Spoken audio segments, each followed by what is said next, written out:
Olá! Neste vídeo eu vou te mostrar como instalar o navegador Firefox no XIAOMI REDMI. Huawei.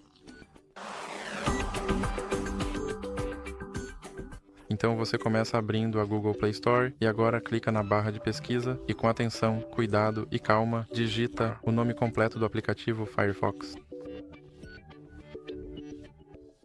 Agora simplesmente clique em pesquisar e depois clique em instalar.